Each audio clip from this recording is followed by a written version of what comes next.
আসসালামু আলাইকুম। সকল আরব প্রবাসী বাংলাদেশি ভাইদের জানাই সালাম এবং শুভেচ্ছা। আনা আলহিন মাফি সুগল শব্দের অর্থ হচ্ছে আমার এখন কাজ নেই। আনা আলহিন মাফি সুগল শব্দের অর্থ হচ্ছে আমার এখন কাজ নেই। আনা শব্দের অর্থ হচ্ছে আমি। আলহিন শব্দের অর্থ হচ্ছে এখন। মাফি শব্দের অর্থ হচ্ছে না। সুগল শব্দের অর্থ হচ্ছে কাজ। আনা আবগা সুগল হোয়েন হারসেল শব্দের অর্থ হচ্ছে আমার কাজ দরকার, কোথায় পাবো। ভিউয়ার্স, এখানে আনা আবগা সুগল হোয়েন হারসেল শব্দের অর্থ হচ্ছে আমার কাজ দরকার, কোথায় পাবো। আনা শব্দের অর্থ হচ্ছে আমি। আবগা শব্দের অর্থ হচ্ছে লাগবে বা দরকার। সুগল শব্দের অর্থ হচ্ছে কাজ। হোয়েন শব্দের অর্থ হচ্ছে কোথায়। হারসেল শব্দের অর্থ হচ্ছে পাওয়া। আনারো হাগি গুরফা শব্দের অর্থ হচ্ছে আমি আমার রুমে যাচ্ছি। ভিউয়ার্স, এখানে আনারো হাগি গুরফা শব্দের অর্থ হচ্ছে আমি আমার রুমে যাচ্ছি। ভিউয়ার্স, ভিডিওটা না টেনে না স্কিপ করে সম্পূর্ণ ভিডিওটা দেখেন, ইনশাল্লাহ অনেক কিছু শিখতে পারবেন। আনা শব্দের অর্থ হচ্ছে আমি। রোহ শব্দের অর্থ হচ্ছে যাওয়া। হাগি শব্দের অর্থ হচ্ছে আমার। গুরফা শব্দের অর্থ হচ্ছে রুম।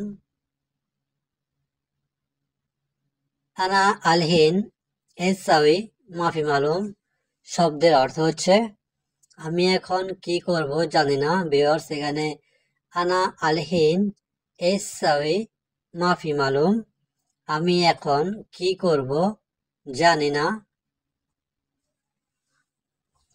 আনা শব্দের অর্থ হচ্ছে আমি। আলহিন শব্দের অর্থ হচ্ছে এখন। এস শব্দের অর্থ হচ্ছে কি। সাউই শব্দের অর্থ হচ্ছে করা। মাফি শব্দের অর্থ হচ্ছে না।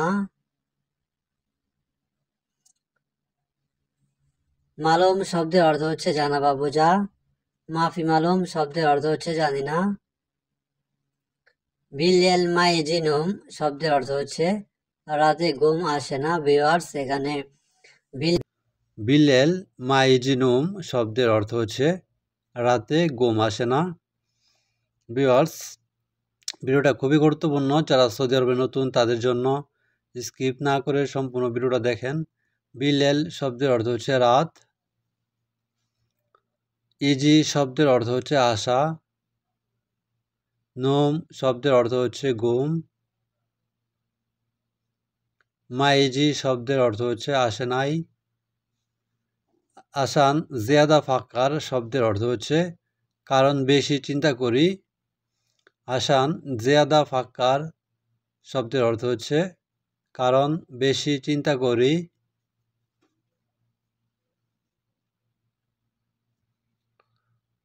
ভিউয়ার্স, আসান শব্দের অর্থ হচ্ছে কারণ। জিয়াদা শব্দের অর্থ হচ্ছে বেশি। ফাক্কার শব্দের অর্থ হচ্ছে চিন্তা করা।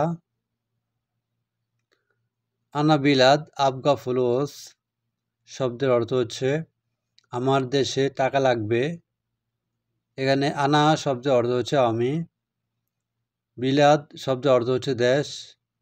আবগা শব্দের অর্থ হচ্ছে লাগবে বা দরকার। ফুলুস শব্দের অর্থ হচ্ছে টাকা। আনা বিলাদ আবগা ফুলুস শব্দের অর্থ হচ্ছে আমার দেশে টাকা লাগবে। লেকিন আনা সাওয়া সাওয়া মাফি ফুলুস শব্দের অর্থ হচ্ছে কিন্তু আমার কাছে টাকা নেই। লেকিন শব্দের অর্থ হচ্ছে কিন্তু। আনা শব্দের অর্থ হচ্ছে আমি। সাওয়া সাওয়া শব্দের অর্থ হচ্ছে সাথে। মাফি শব্দের অর্থ হচ্ছে না।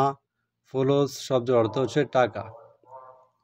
লেকিন আনা সাওয়া সাওয়া মাফি ফুলুস শব্দের অর্থ হচ্ছে কিন্তু আমার কাছে টাকা নেই। সবাইকে ধন্যবাদ, ভালো থাকবেন। আসসালামু আলাইকুম।